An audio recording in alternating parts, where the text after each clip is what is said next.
suis Marco Bellarbi. Pourrais-tu me définir ton métier en 5 mots? Ce serait collaboration, informatique, dans un bureau, créativité et aussi des fois solitude. Pourquoi as-tu choisi cette formation?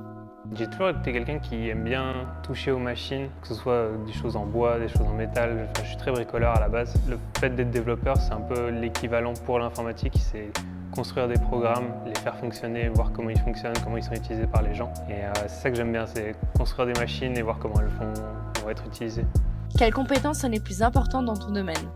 Savoir travailler en équipe, être persévérant, avoir de l'empathie vis-à-vis du client, essayer de deviner ce qu'il aura besoin, parce que souvent ils ont du mal à définir ça, et puis être discipliné aussi. Si tu devais casser un cliché sur ton métier, ce serait lequel?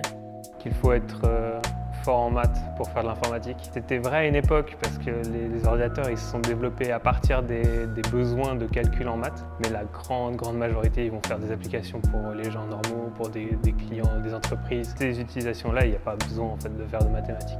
Est-ce que pour toi c'était difficile de trouver un job après ta formation? Non, c'est un métier qui est quand même très recherché. Il y a des périodes où c'est plus difficile, mais la majorité du temps, il y a toujours de quoi faire. Aurais-tu un conseil pour quelqu'un qui veut se lancer dans ton métier? Je dirais de ne pas avoir peur de manquer de compétences dans le domaine à la base. Il y a beaucoup de besoins en développeurs. Et si c'est quelque chose qui vous intéresse, n'hésitez pas à aller voir les différentes écoles qui proposent des formations là-dedans. Comment le métier de développeur informatique a évolué ces dernières années avec l'arrivée de l'IA? C'est bizarre comme relation parce que l'IA a été créée par des développeurs. Je dirais qu'on est encore dans la phase où c'est un peu trop romantisé. On ne se rend pas compte des défauts que ça a. Ça coûte vite très cher de les utiliser pour l'instant. C'est très utile, mais pour l'instant dans des niches.